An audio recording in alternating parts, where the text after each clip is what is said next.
Bismillahirrahmanirrahim. Assalamualaikum warahmatullahi wabarakatuh. Waalaikumsalam warahmatullahi wabarakatuh. Alhamdulillah wassalatu wassalamu ala Rasulillah sayyidina wa maulana Muhammad sallallahu alaihi wasallam ibnu Abdillah wa ala alihi wa sahbihi wa mawala. Allahumma la sahla illa ma ja'altahu sahla wa anta taj'alul hasana sahla idza syi'ta sahla. Amma ba'd. Hadratul mukarramin wal muhtaramin para alim ulama, masyayikh, asatiz, wabil khusus Ustaz Fakhruddin Sunnah Pengurus Masjid Baitur Rahman serta jajaran semua jamaah yang hendak baca sebuah sekok-sekok, insyaallah semua yang hadir dirahmati oleh Allah Subhanahu wa taala. Insyaallah semua yang hadir diberkati oleh Allah Subhanahu wa taala. Ketika itu malam menyibakkan rahasianya, ketika itu langit menyibakkan daripada rahasia-rahasianya, lalu saat itu bumi menyerahkan dengan penuh cinta nabinya Nabi Muhammad sallallahu alaihi wasallam. Maka saat itu beliau sallallahu alaihi wasallam diundang langsung oleh Allah Subhanahu wa taala. Beliau sallallahu alaihi wasallam dalam suasana yang tidak baca dijelaskan, dalam kondisi yang tidak bisa divisualisasikan keadaannya.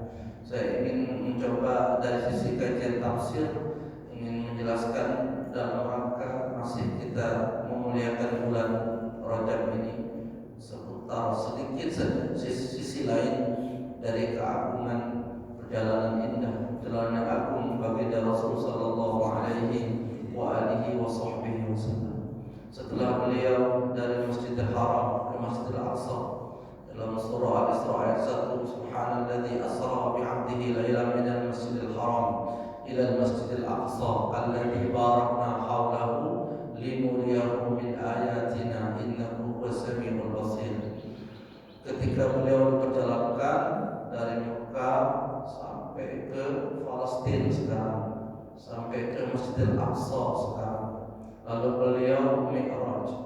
Mi'raj itu naik, tapi naiknya naik lurus. Naik itu naik lurus.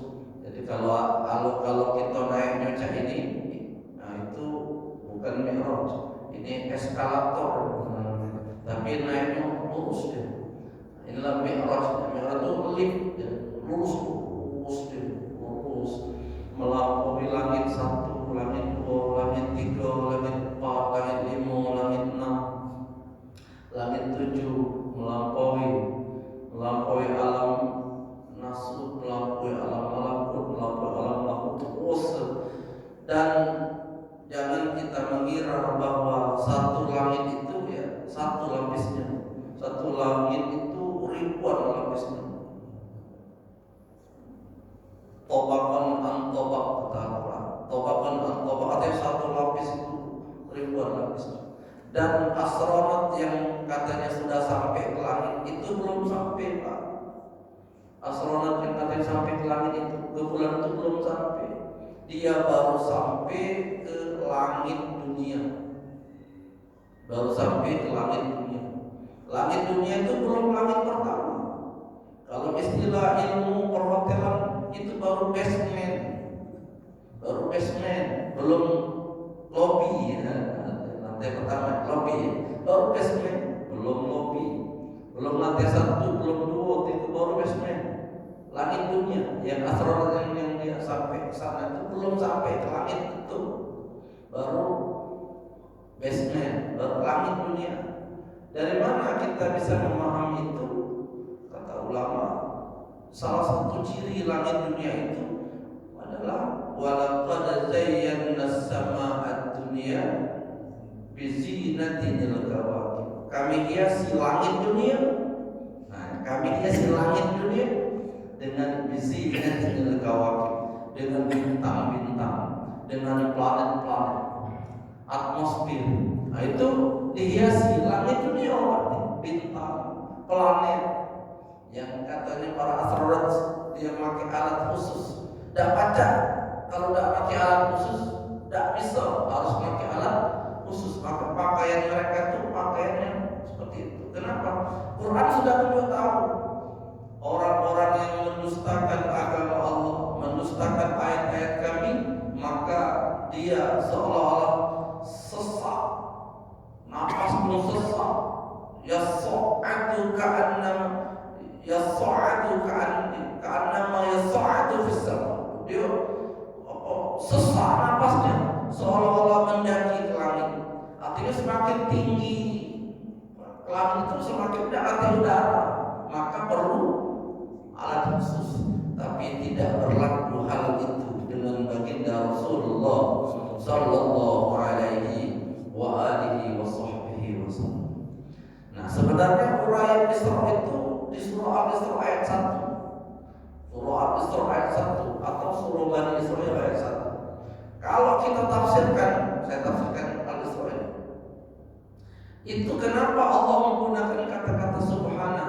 Sebab dari dulu seakan-akan Rasulullah itu sudah memahami betul ini tidak percaya tidak percaya bahkan dalam kejadian luar biasa ini, maka digunakan kata-kata subhan, artinya ta'ajjub, sesuatu yang luar biasa, sesuatu yang di luar kemampuan kita. Otak kita tidak sampai.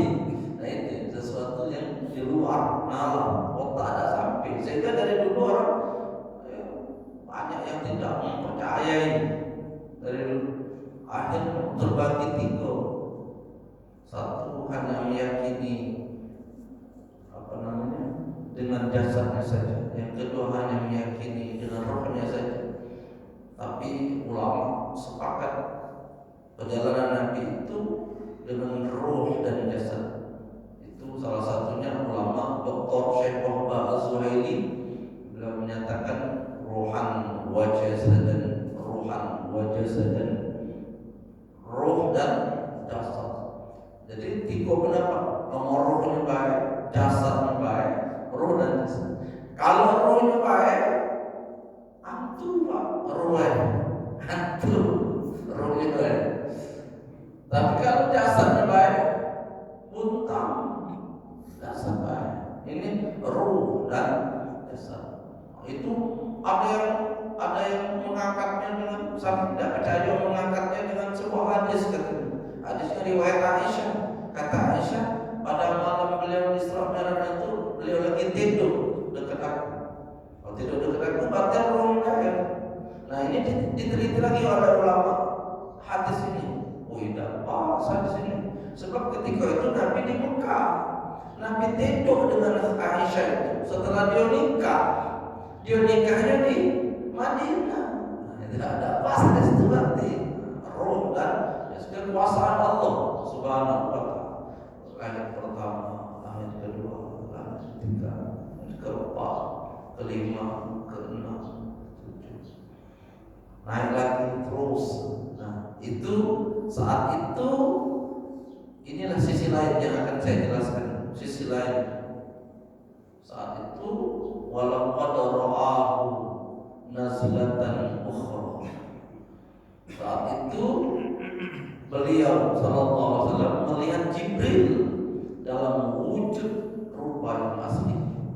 Nyimok Jibril dalam bentuk rupa yang asli, wujud yang asli. Kalau selama ini di bumi dia banyak sering nyamar sebagai seorang laki-laki. Dia menguraikan tentang tauhid. Namun akhbirni anil Islam, tahu tentang Islam. Kata Nabi, al-Islam an tasyhadu an la ilaha illallah wa anna Muhammadar Rasulullah wa tuqimus shalah wa tutiyaz zakah wa tasuma Ramadan wa tuhajjal bait man istata'a ilaihi sabila. Islam itu ada 5 rukunnya. Syahadat, salat, puasa, zakat dan haji bagi yang mampu. Qala sadaqta, engkau betul. Kata Umar, bingung kan, awak dia yang bertanya, tapi dia yang membetulkan. Nah, lagi akhirnya anil iman. Iman itu apa? Anta an tu'mina billah wa malaikatihi wa kutubihi wa rusulihi wal yawmil akhir wa tu'mina bil qadari khairi wa syarri. Iman itu rukunnya ada 6. Beriman kepada Allah, beriman kepada malaikat, beriman kepada kitab, beriman kepada rasul, beriman kepada hari akhir, dan beriman kepada Allah dan kepada qala saddaqta. Engkau betul. Bertanya, karena satu dia nyamar sebagai seorang laki nyamar memakai pakaian asyaddu bayadusya asyaddu bayadusya, pakai baju yang sangat putih, memakai dan rambutnya sangat hitam, lebat hitam. La yurahatu min as-safar, la yurahatu min as-safar. Tak nampak kalau dia ini sedang safar, tak nampak kalau dia ini musafir. Tidak seperti musafir ni. Sebab kalau musafir pasti kotor, berdebu, rambut dia pasti debu, rambutnya sangat hitam, baju putih itu pasti debu. Kalau begitu suasananya padang pasir itu. Tapi ini bersih, sehingga tidak nampak kalau dia sedang bepergian jauh. Berarti bukan orang jauh, tapi kami tidak kenal. La ya'rifu minna ahad, kata Umar. Itu dia omongkan orang sini, kami tidak kenal. Dia omong ke orang jauh, tidak mungkin bicara jauh, rapi bersih. Oleh ontanya udah pastilah kotor. Dikata ke orang sini, yang bukan orang jauh, kami tidak kenal. Nanya tentang Islam, kaidahnya, kajian tentang tauhid, nanya dia tentang iman. Ketika jawab engkau betul. Nanya lagi, akhbirni anil ihsan. Ihsan itu apa? An ta'budallah ka'annaka tara wa lam takun tara fa innahu yara. Engkau menyembah Allah seolah-olah kau jina Allah. Kalau kamu tidak terjina dengan Allah, yakinlah Allah jina kamu. Terus seolah sudah engkau betul. Nanya lagi, kapan kiamat? Mata sah. Nah, ketika pertanyaan ini, kata Nabi, yang bertanya lebih tahu daripada yang ditanya. Nabi dan jadi Jibril datang dalam wujud yang asli. Dan umpamanya tidak tahu. Ketika dia balik, baru Nabi ngomong, ya Umar, atadri man as-sa'il? Wahai Umar, tahu tak kamu siapa yang nanya itu? Kata Umar, Allah wa Rasuluhu a'lam. Hanya Allah dan Rasulullah yang tahu siapa itu. Kata Nabi, fa innahu Jibril atakum yu'allimukum dinakum. Itu malaikat Jibril yang nyamar, yang mengajarkan agama, mengajarkan tentang kaidah tauhid, tentang ajaran agama ini kepadamu. No, kata Umar, tidak tahu kami. Mentah tadi kami ajak selfie dulu. Selfie dulu. Zaman sekarang kan selfie kan. Kalau tahu selfie dulu, mentah dia tadi apa namanya? Jibril. Foto barang Jibril, semoga barokah. Foto barang kami tidak tahu dia itu Jibril lah kira-kira. Nah, ketika saat itu walaqad ra'au nazlatan ukhra 'inda sidratil muntaha. Ketika itu Jibril dalam wujud yang asli. Lahu sittu mi'asara. Bahkan kata Nabi, aku terjumpa dia 600 lahu mittajana lahu sittu mi'asara 600 sayap. Melingkupi segala sesuatu saat itu. Thumma dana fatadalla fakana qaba qausaini aw adna fa auha ila 'abdihi ma auha. Ini riwayat ini ada di surah An-Najm. Bismillahirrahmanirrahim. Wan najmi idza hawa ma dhalla sahibukum wa ma wawa wa ma yantiqu 'anil hawa in huwa illa wahyun yuha. 'Allamahu syadidul quwa dhi mirratin fastawa dhu mirratin fastawa wa huwa bil ufuqil a'la. Thumma dana fatadalla fakana qaba qausaini aw adna fa awha ila 'abdihi ma awha ma kadzaba al fuadu ma ra'a afatumarunahu 'ala ma yara wa laqad ra'ahu nazlatan ukhra 'inda sidratil muntaha innaha jannatul maut. Jadi dalam wujud yang asli, tetapi keagungan yang luar biasa itu ternyata memiliki makomnya masing-masing. Saat itu ketika Nabi sampai ke Sidratul Muntaha, Jibril berkata kepada Rasulullah, taqaddam anta ya Rasulullah, silakan maju engkau ya Rasulullah. Kata Nabi, Allah barokah, kan kita barokah dari Mekah barokah sampai ke Masjid Al-Aqsa Palestina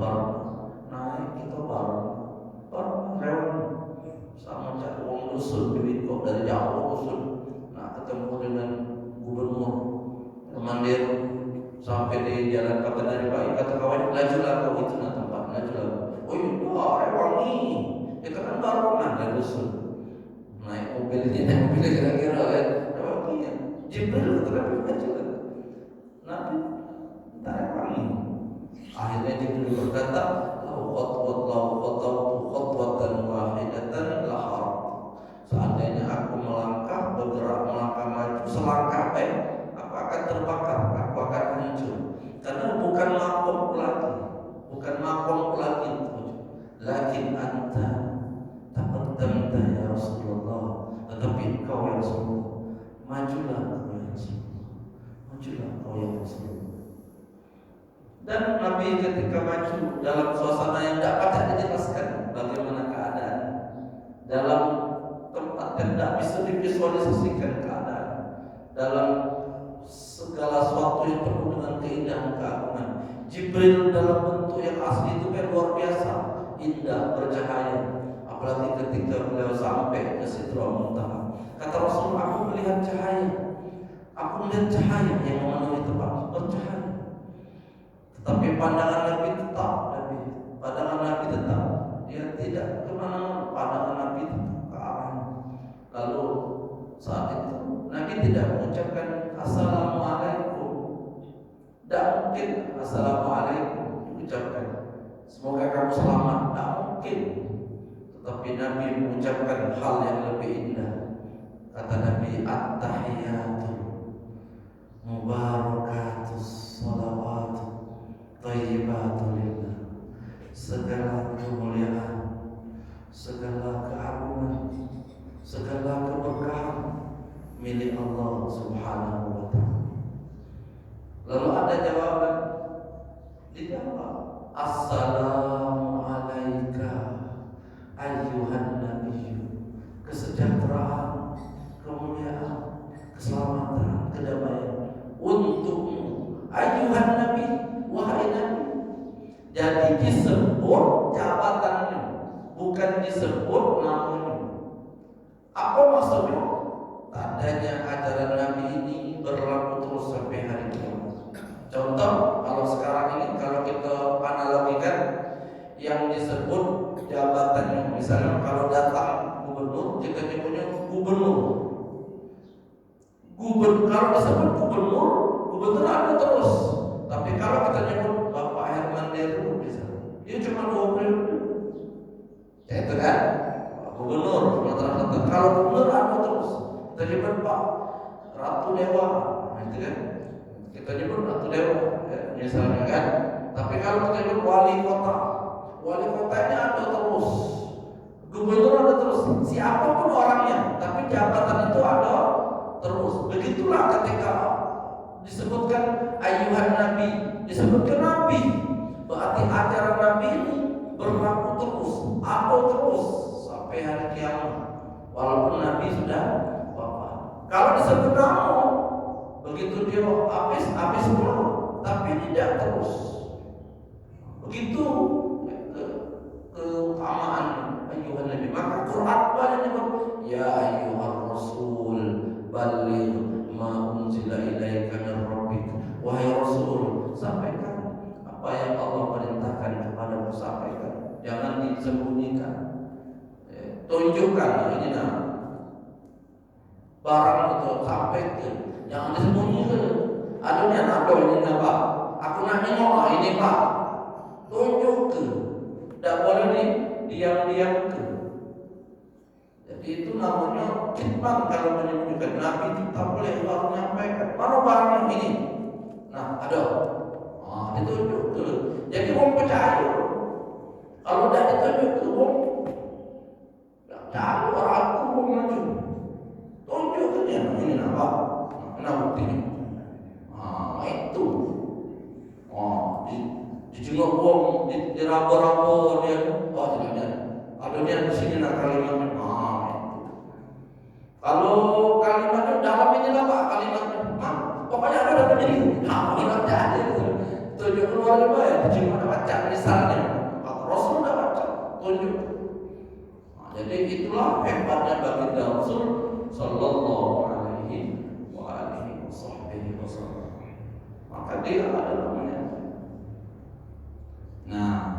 Jadi setelah itu Assalamualaikum ayyuhan nabiyyu wa rahmatullahi wa barakatuh. Lalu kata Nabi, ketika saat itu yang dipuji Nabi dewean,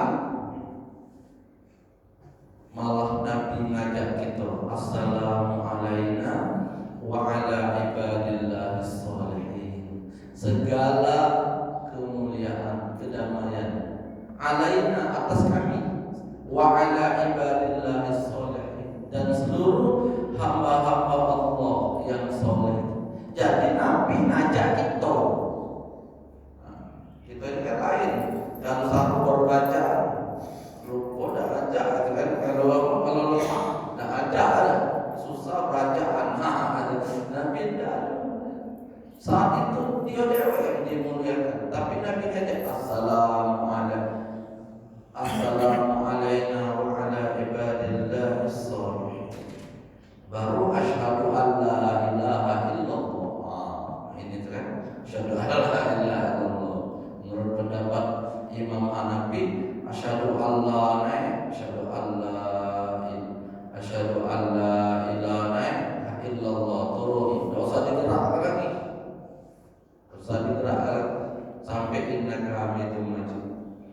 Menurut pendapat Imam Syafi'i 2 kali. At-tahiyatul mubarakatuh salawatut thayyibatul assalamu alayka ayyuhan nabiy wa assalamu alayna wa ala ibadillah asyhadu an la ilaha illallah asyhadu an la ilaha illallah asyhadu an la ilaha illallah. Dah usah diturunkan lagi. Kalau tadi diturunkan sampai innaka hamidum majid, ini dah usah diturunkan lagi. Beda lah. Sampai innaka hamidum majid. Yang kita tahiyat ini at-tahiyatul mubarakatuh salawatut thayyibatul lillah assalamu alayka ayyuhan nabiy wa rahmatullahi wa barakatuh assalamu alayna wa ala ibadillah asyhadu an la ilaha illallah. Menurut Imam Hambali, dia digerakkan ketika lafzul jalalah. Jadi at-tahiyatul mubarakatuh salawatut thayyibatul lillah assalamu alayka ayyuhan nabiy wa rahmatullahi wa barakatuh assalamu alayna wa ala ibadillah asyhadu an la ilaha illallah wa asyhadu anna Muhammadar Rasulullah. Digerakkan setiap. Nah, menurut pendapat Imam Malik, dia digerakkan dari awal sampai akhir. Itulah yang dalam kita terjemah dengan buku. Ini atau kawan aku dah kalah salat dekat bawah itu. Aku kepala aku memang ini. Apa itu? Rupanya dia salat di sebelah kena ini kan tangan dia memang ini. Terpengaruh dia. Dia salah kamu. Aku kamu nengok sebelah. Dia baca dekat tangannya. Tangannya ini dia. Jadi aku memang ini kepala aku. Salah kamu. Sebab kata ulama, ketika kamu sholat tahiyat itu, hendaklah yang kamu jingok itu jari telunjuk kamu dewe. Jangan nengok punya wong. Nengok punya wong ya ternyata di kau nengok itu. Jari itu juga. Inilah salah satu kemuliaan hadiah oleh-oleh yang dibawa oleh Rasul yang berlaku sepanjang zaman. Jadi tadi di awal aku membuat kata-kata narasi dari ulama yang mengandung kalimat pujangga. Langit membuka tabirnya, langit membuka rahasianya, sedangkan bumi memberi dengan cinta memberikan kekasihnya.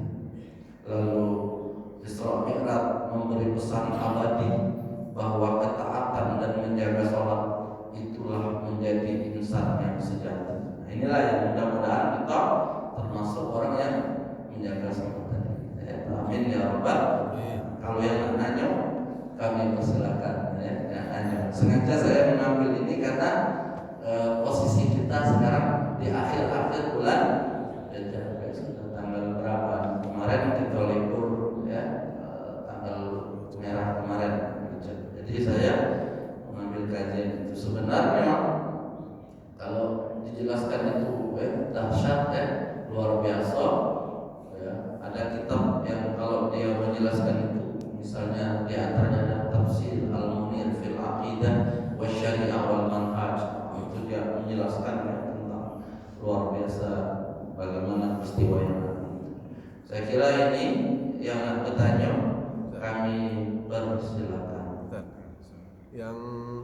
Rasulullah bertemu dengan tafsir misalnya seperti ada yang jadi pas Isra. Ya, jadi bertemu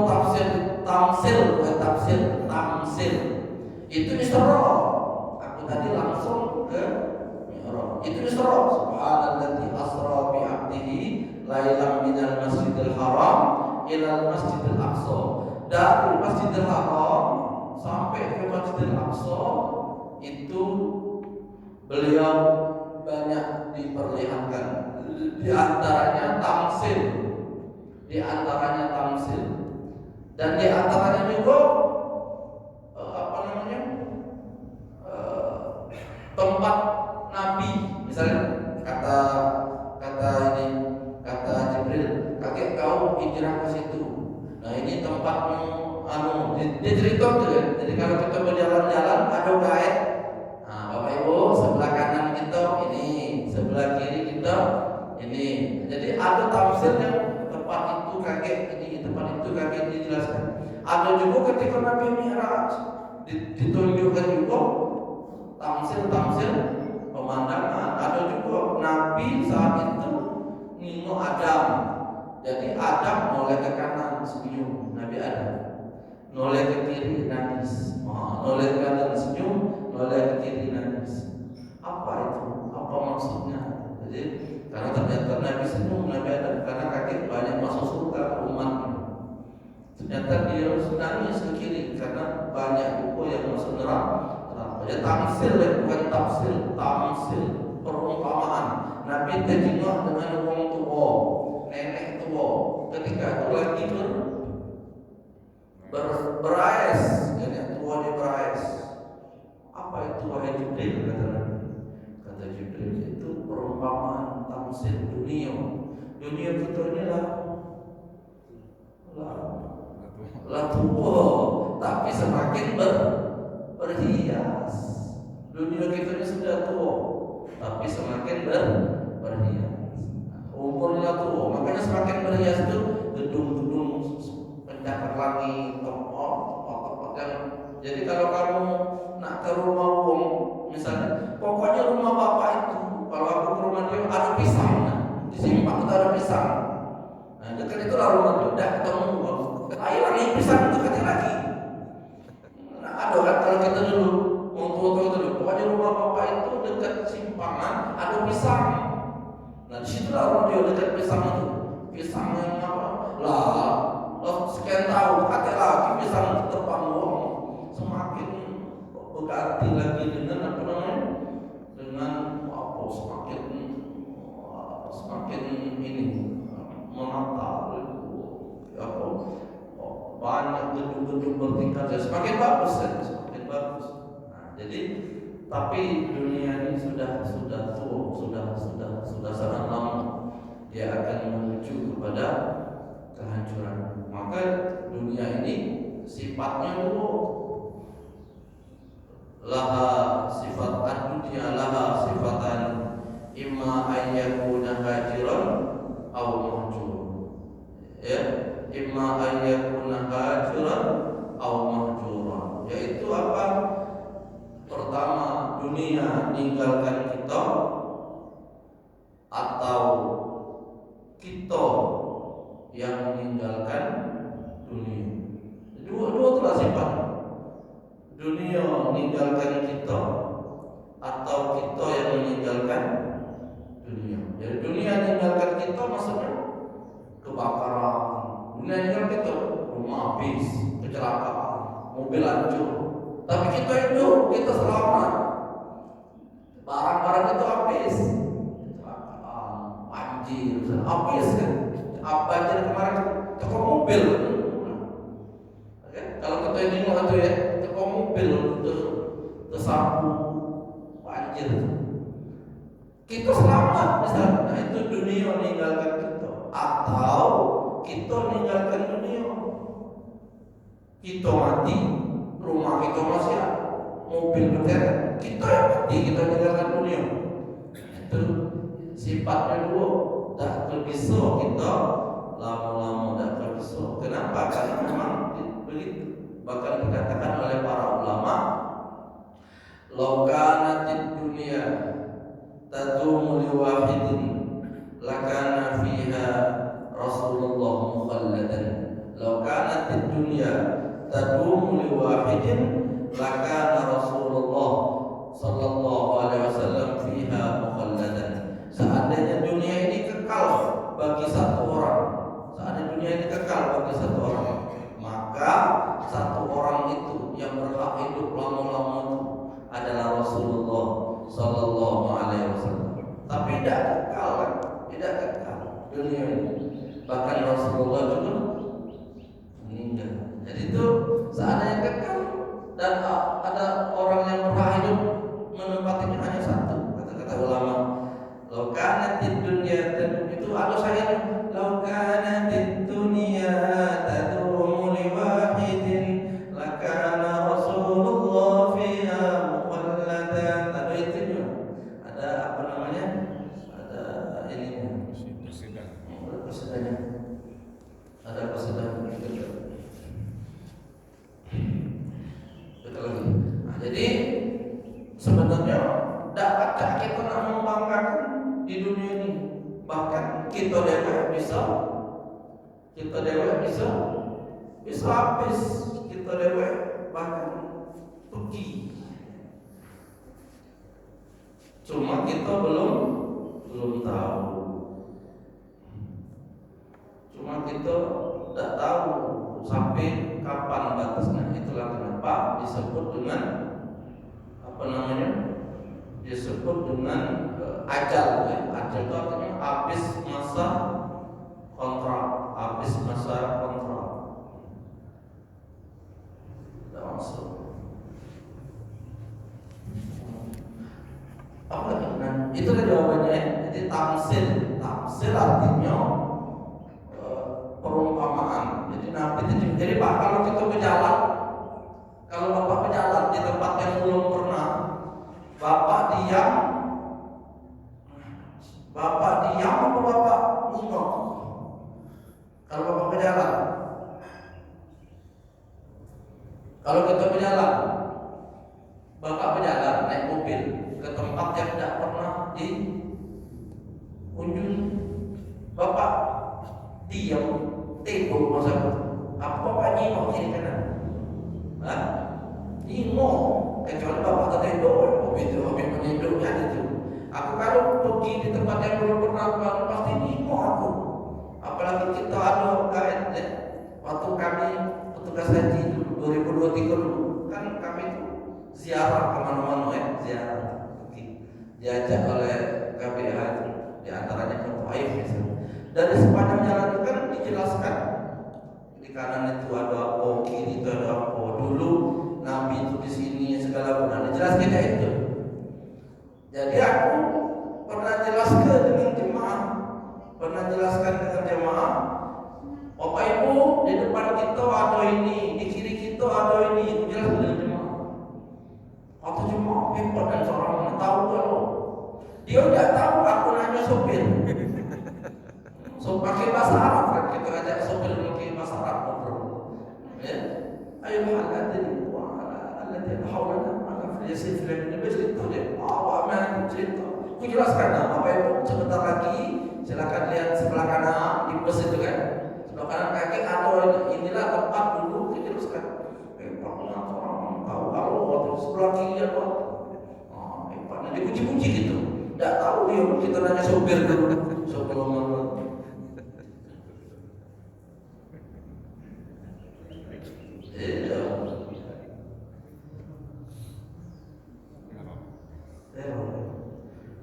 Itu jawabannya. Ustaz, tanya nama tadi apa kalau? Ada lagi? Ada. Ya. Aku sambil ini aja.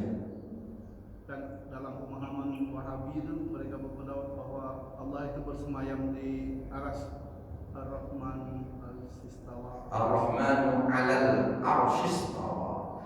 Menurut pertanyaannya apa? Nah, jadi kalau dikaitkan dengan peristiwa Isra Mi'raj ini, macamnya kayaknya pendapat mereka itu benar kan, karena ada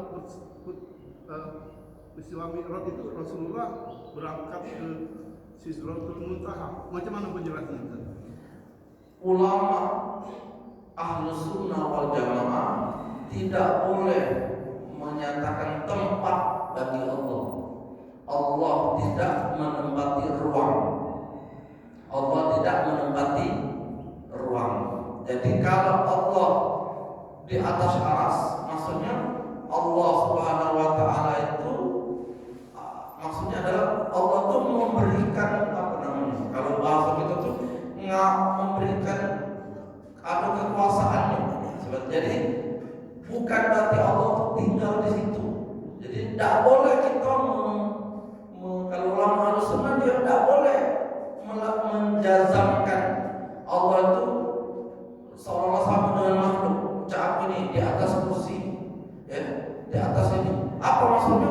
Aku ini berkuasa, itu maksudnya.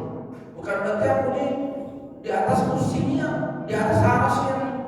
Bukan. Tapi maksudnya aku ini berkuasa. Kekuasaanku itu dibuktikan dengan aras, dibuktikan dengan kursi. Jadi kalau duduk di kursi, maka aku berkuasa. Nah, itu maksudnya. Jadi orang-orang sebelah itu yang kamu sebut tadi itu, mereka itu menyerupakan Allah. Tidak boleh menyerupakan Allah. Kalau Ahlus Sunnah wal Jamaah, Allah tidak boleh diserupakan karena Allah tidak menempati ruang. Tidak menempati ruang. Tidak baca kita jelaskan. Yadullah fawqa aydihim. Tangan Allah di atas tangan mereka. Tidak boleh kita menafsirkan tangan Allah itu. Tetapi kekuatan Allah, kekuasaan Allah di atas kekuasaan mereka. Jadi ayat-ayat yang tentang mengagungkan ulama Ahlus Sunnah wal Jamaah, dia mentakwilkan, ditafsirkan, ditakwilkan. Arti takwil itu menafsirkan ayat ini dengan makna yang sesuai dengan keagungan Allah. Tidak boleh disambungkan dengan prediksi manusia. Duduk di atas aras bersemayam, tidak boleh kita anggap lalu berarti rumahnya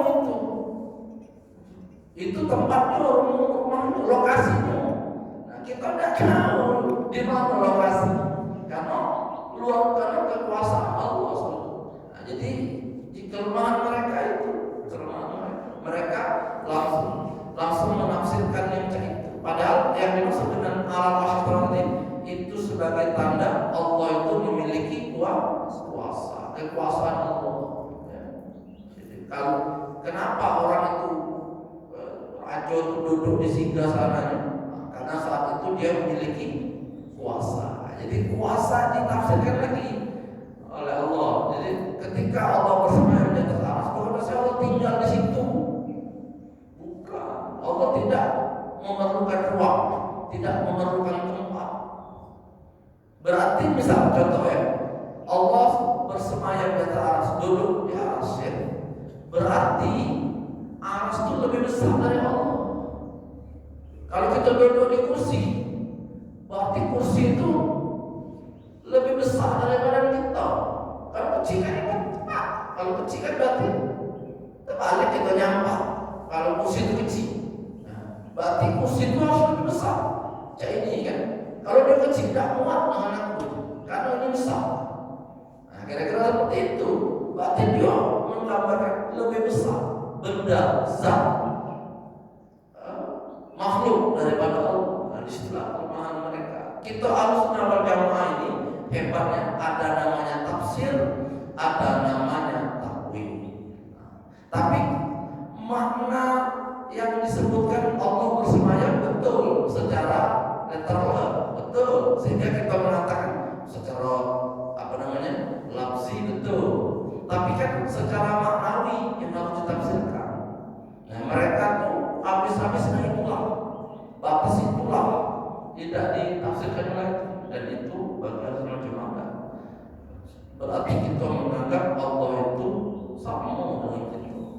Perlu duduk, perlu apa di sini padahal Allah tidak demikian. Nah, jadi mereka mengambil ayat itu untuk menguatkan hujjahnya, seolah-olah di situ tempat.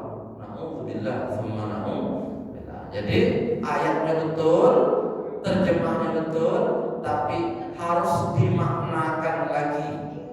Artinya harus ditakwilkan lagi definisinya, harus diuraikan lagi, ditafsir lagi lafaz itu. Dan Qurannya betul, Al-Rahmanu 'alal Arsh betul, terjemahannya itu betul.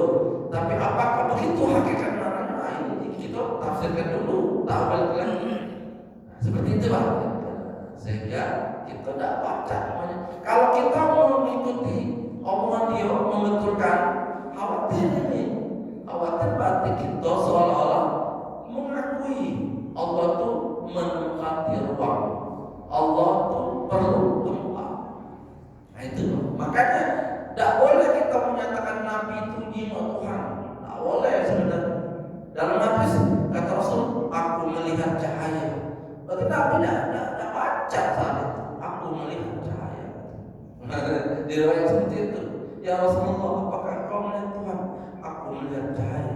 Kata Ali bin Abi Thalib, memandang Allah itu bukan dengan al-uyun, bukan al-ayan, al-uyun yang bukan dengan mata ini, tapi dengan al-iman, tapi dengan iman. Begitu katanya. Jadi ketika kita sholat menghadap Allah, seolah-olah kita berhadapan, tapi iman yang bukan secara fisik. Seperti itu. Terus macam mana mematahkan pendapat mereka bahwa Isra Mi'raj ini merupakan bukti bahwa Allah itu di aras, karena buktinya Nabi itu diperjalankan ke pucuk. Ya. Jadi memang Allah itu tidak bertempat untuk apa Nabi berangkat ke langit. Kan? Ya.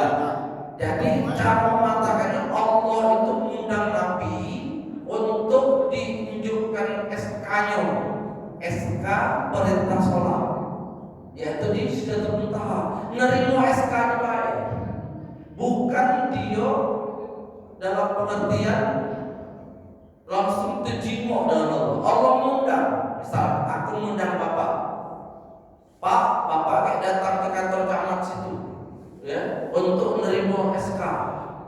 Bukan berarti aku tinggal di situ. Kakek Bapak datang ke apa saja, ada apa kantor apa dekat sini misalnya, catatan sipil misalnya, kakek aku nak menunjukkan perintah, isinya ini SK atau apa, catatan sipil Bapak undang.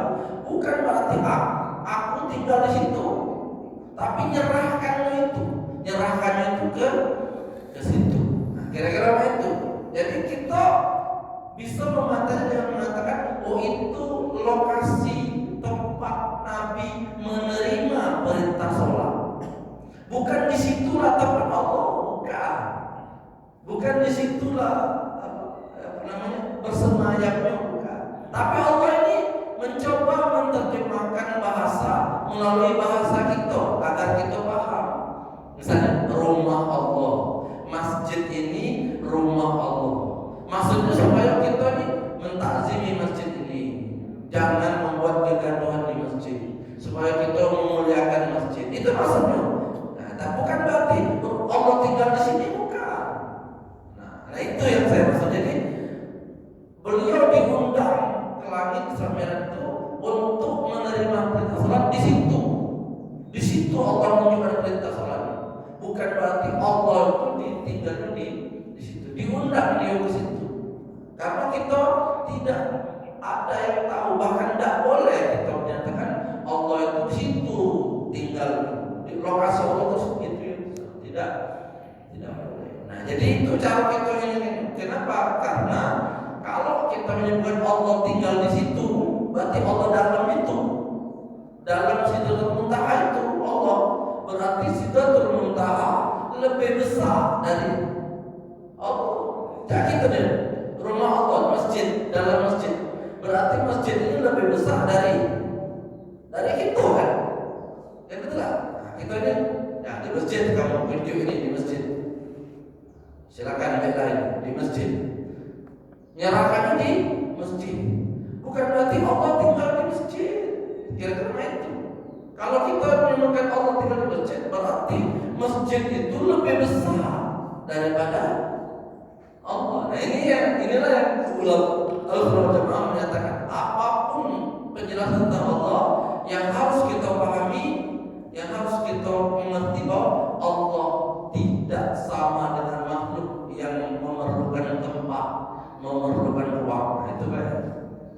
Jadi Isra Mi'raj itu bukan berarti Nabi itu diundang untuk ke rumah Allah, untuk ke apa namanya itu kalau bahasa kita tuh ke tempat Allah kan.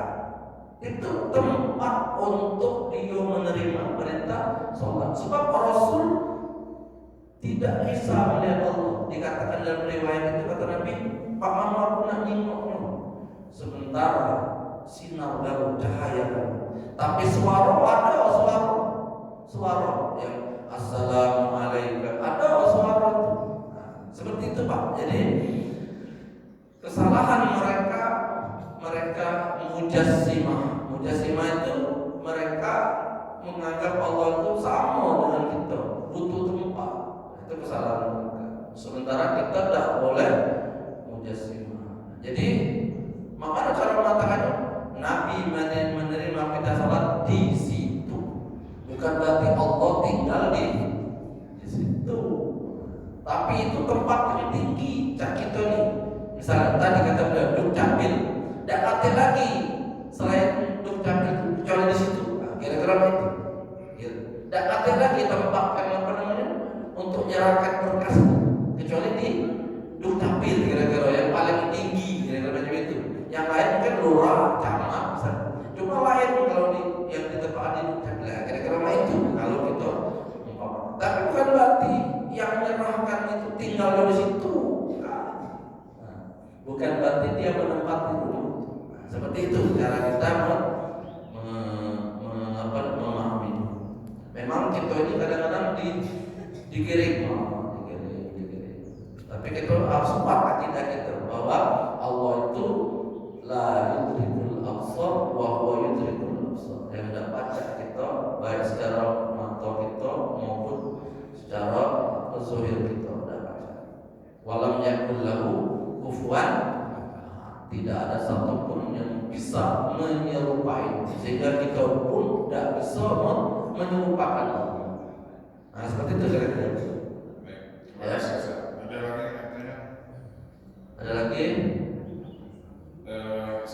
Ya. Waktu Rasulullah menerima perintah sholat di Isra Mi'raj itu, karena ini menegaskan Rasulullah langsung diajarkan gerakan baca sholat atau kepada setelah itu Rasulullah langsung sholat. Ya, nah dalam riwayat segala gerakan kita ini itu representatif dari gerakan malaikat. Jadi gerakan sholat kita ini adalah pengejauhan tanah. Gerakan kita ini merupakan gerakan yang sudah dicontohkan oleh malaikat. Jadi maksudnya ini. Jadi Nabi ketika dia Mi'raj itu tengok malaikat yang rukuk dari awal diciptakan sampai hari kiamat rukuk Ada malaikat yang berdiri dari awal diciptakan itu sampai hari kiamat tadi. Ada malaikat itu sujud dari awal diciptakan sampai hari kiamat sujud Nah, ada jadi gerakan segala malaikat ini yang menjadi gerakan dalam sholat. Dan kita harus yakin itu Nabi tidak bisa macam-macam juga itu pasti dari arahan malaikat Jibril. Karena Nabi juga tidak bisa itu dia macam-macam. Wa tajmi idza hawa ma dhalla sahibukum wa ma yantiqu 'anil hawa in huwa illa wahyu yuha. Pasti ada wahyu, ada ajaran arahan dari malaikat. Tapi kata ulama yang paling penting kita harus pahami gerakan kita ini adalah gerakan seluruh malaikat. Maka berarti kalau kita sholat berarti kita sudah mengamalkan ajaran para malaikat. Karena malaikat itu dia begitu. Ada yang sujud ada yang rukuk Nah kita segala praktek malaikat itu kita jadi di situ. Nah, kira-kira seperti itu. Maka orang yang sholat derajatnya akan bisa lebih tinggi dari derajat para malaikat. Maka karena karena Nabi ada arahan seperti itu, langsung praktek yang dia jenguk seperti itu, maka hadisnya adalah Sallu kama ra'aitumuni, sholatlah sebagaimana kamu jenguk aku sholat. Karena sholat itu nak dijenguk praktek. Nah itu cara-caranya. Nah itu cara-caranya. Itulah kenapa sholat kita seperti itu. Itu ada riwayatnya seperti itu. Jadi seluruh gerakan malaikat yang kita praktekkan ini sebenarnya seluruh gerakan malaikat. Ada malaikat yang tahiyat misalnya sampai hari kiamat. Nah, malaikat itu kan banyak, tidak terhitung. Sebelah situ malaikat berdiri baik, sebelah situ malaikat ada malaikat tawaf baik, tawaf di Baitul Ma'mur, Baitul Izzah, ya. Tur kita bimastur fi rabbin mansyur wal Baitul Ma'mur. Nah di Baitul Ma'mur ada Ka'bah di langit, namanya di Baitul Ma'mur, Baitul Izzah di Baitul Ma'mur. Disitulah malaikat tawaf. Gawe dia tawaf, tawaf, ada malaikat. Nah itu sebenarnya diciptakan tawaf, katanya dia gawe lagi. Nah ini seperti itu. Maka gerakan malaikat itu monoton musik gawe itu. Ada yang bertasbih dari mulai diciptakan sampai hari kiamat. Dari mulai diciptakan sampai hari kiamat, dia bertasbih gawe ini. Subhanallah, subhanallah, subhanallah, subhanallah, diciptakan bertasbih baik dari awal diciptakan. Ya, tidak gawe yang lain. Ada istighfar, baik, astagfirullah, astagfirullah, astagfirullah. Dari awal diciptakan, tidak lagi gawekan yang lain. Ada yang gawe dia memuji Allah, alhamdulillah, alhamdulillah, alhamdulillah, alhamdulillah. Ada gawe dia begitu. Ada gawenya takbir baik, Allahu Akbar, Allahu Akbar, Allahu Akbar. Itu gawe malaikat dia seperti itu. Jawaban. Ada yang lain? Ada yang lain? Memang kalau bicara kawan sebelah ini, kita sebagai orang tua atau orang yang mungkin inilah pentingnya ngaji, Pak. Pentingnya hadir di majelis ini. Mungkin yang lebih tahu duluan dari saudara-saudara kita, keluarga kita di rumah yang tahu harus waspada. Gerakan Salafiyah Wahabiyah ini luar biasa, apalagi di media. Tadi malam ada anggota grup kita ya, Mas Andri yang share soal bid'ah. Sama itu ya mereka bilang itu udah ada bid'ah. Ya udahlah, tidak usah ditanggapi, tidak usah dibarkan, Pak. Pokoknya ya silakan antum dengan keyakinannya gitu ya. Karena ini khilafiyah gitu. Ya alasan mereka ya itu tadi sudah ada di zaman Rasulullah mengatakan itu, sudah ada pernyataan isyarat oleh sahabat gitu ya. Nah termasuk yang selalu kamu itu muni soli gitu ya, sholat kamu sebagaimana kamu menghadap sholat. Nah, mereka menyalahkan kita gerakan sholat kita dalam itu sholat, karena mereka langsung ke hadis, ke Al-Quran.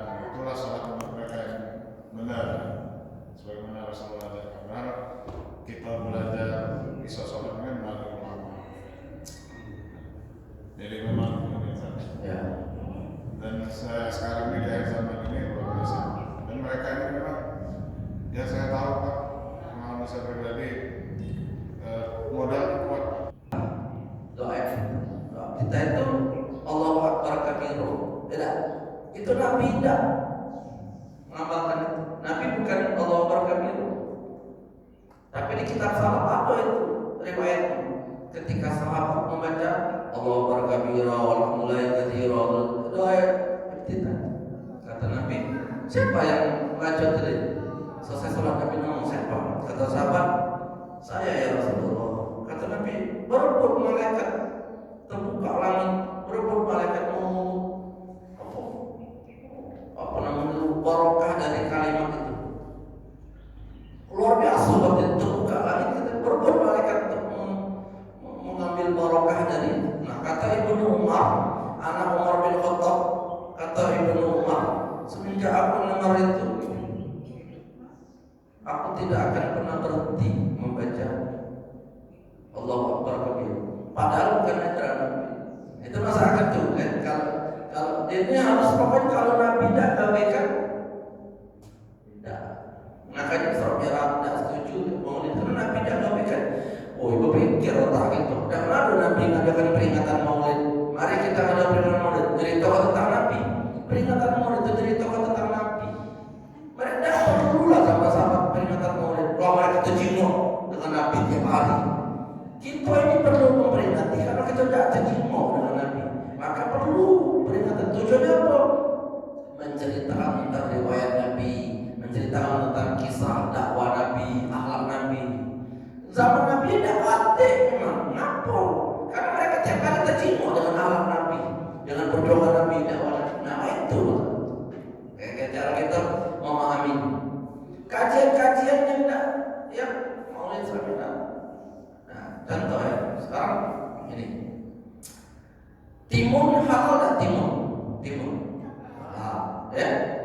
Nanas halal, mangga halal. Dijadi ke singkong namanya rujak halal karena gabung dan sekarang ada ngaji halal, kan? Betul nggak? Ada tausiah di situ, tausiah halal lah. Kalau ada makanan dijual makan halal. Dijadi ke singkong namanya peringatan suami Maulid, malah haram dikatain. Padahal di situ ada ngaji, ada apa? Mestinya halal. Ada selawatan. Nah itu jeruk halal, itu apa? Nanas halal, mangga halal. Jadi ke singkong rujak haram dikatain rujak itu. Ada itu kira-kira begitu. Mestinya halal mesti. Jadi mereka cuma itu tadi karena mereka ada misi. Sehingga dikit-dikit beda, dikit-dikit sesuatu. Itu yang mereka itu. Diajak diskusi, nah kena dia itu.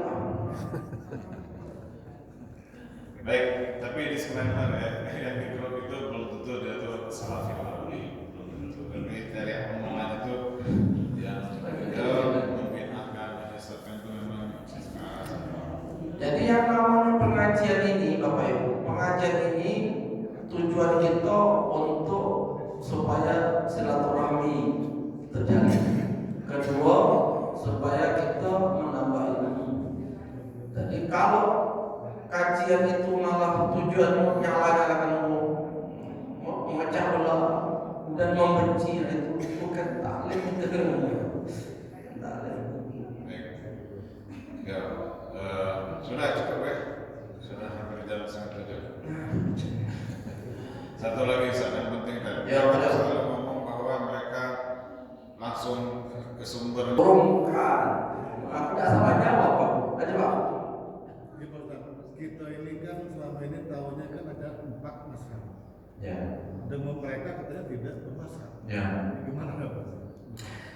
Jadi mereka ini karena tadi nak langsung ke Rasulullah tadi. Aku ini ceramah di Masjid Agung berkali-kali pernah menjelaskan.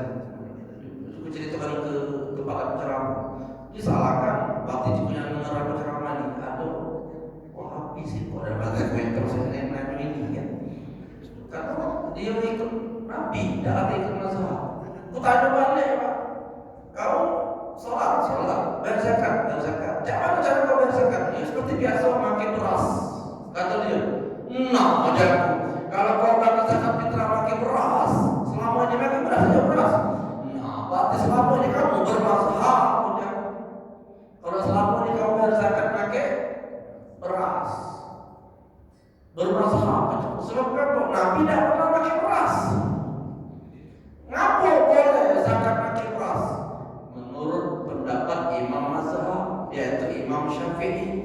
Kata Imam Syafi'i ada namanya qiyas. Apa yang dikiaskan? Kurma. Nabi itu zakat pakai kurma, itu pakai beras. Kurma bisa dikiaskan dengan beras. Jadi kan kutul bilad, kutul itu makanan pokok daerah masing-masing. Makanya itu beras. Apa kiasannya? Dikiaskan kurma itu tahan lama.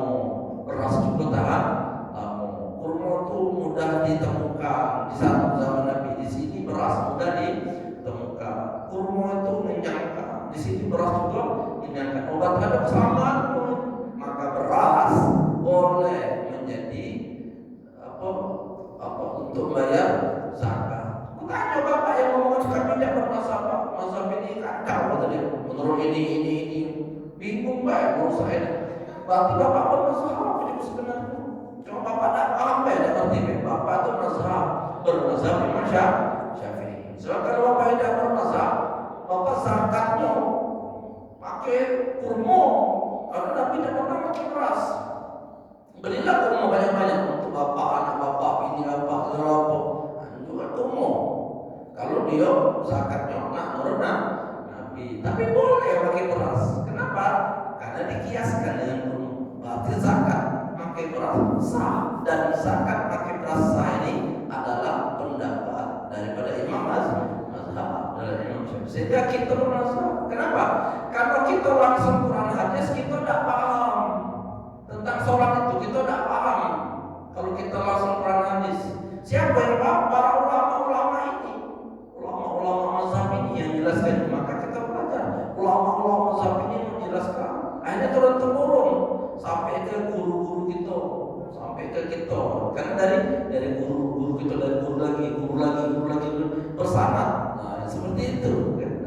Sehingga kita tidak baca anak ninggalkan ulama. Karena kita paham karena ada ulama. Kita tidak paham dengan Quran, tidak paham dengan hadis.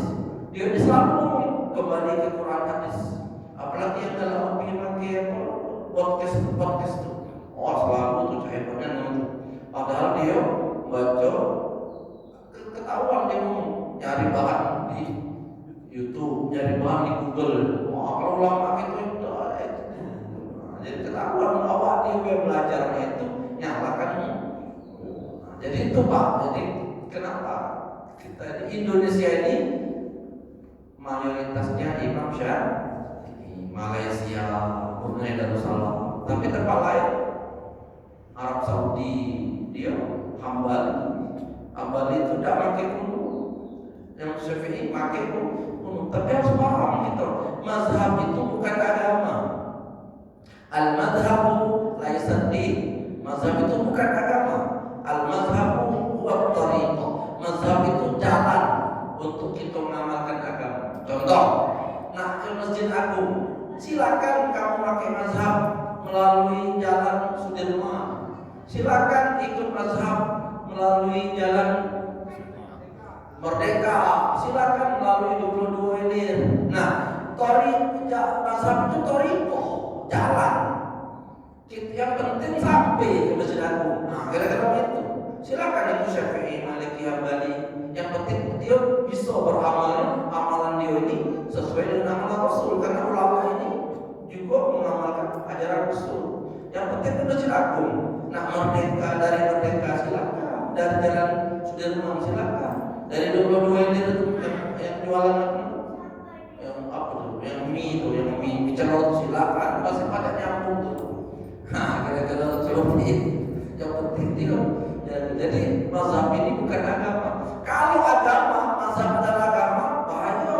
Contoh, Imam Hambali tidak kunut, Imam Syafi'i pakai kunut.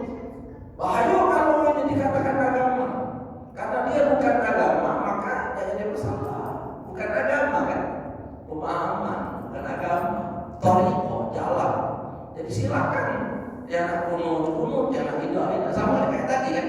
Nak dari Sudirman silakan, nak dari Merdeka silakan, dari bawa proyek silakan, dari laut dari segi bawa proyek silakan. Yang penting dia ke budget. Nah itu maksudnya mazhab itu. Jadi kita dapat lepas dari mazhab itu.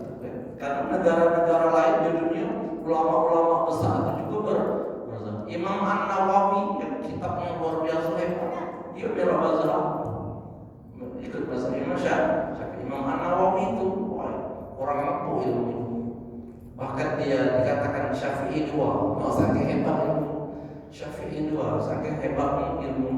Dia bermazhab, ikut mazhab Imam Syafi'i. Begitu juga ulama-ulama Saudi yang hebat, para syekh, masyayikh ikut ulama lagi dia bermazhab.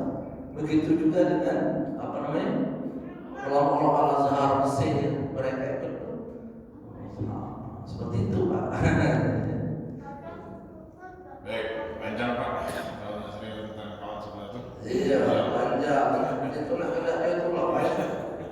Yang jelas mereka itu berasal dari kaum. Bismillahirrahmanirrahim. Bismillahirrahmanirrahim. Alhamdulillah.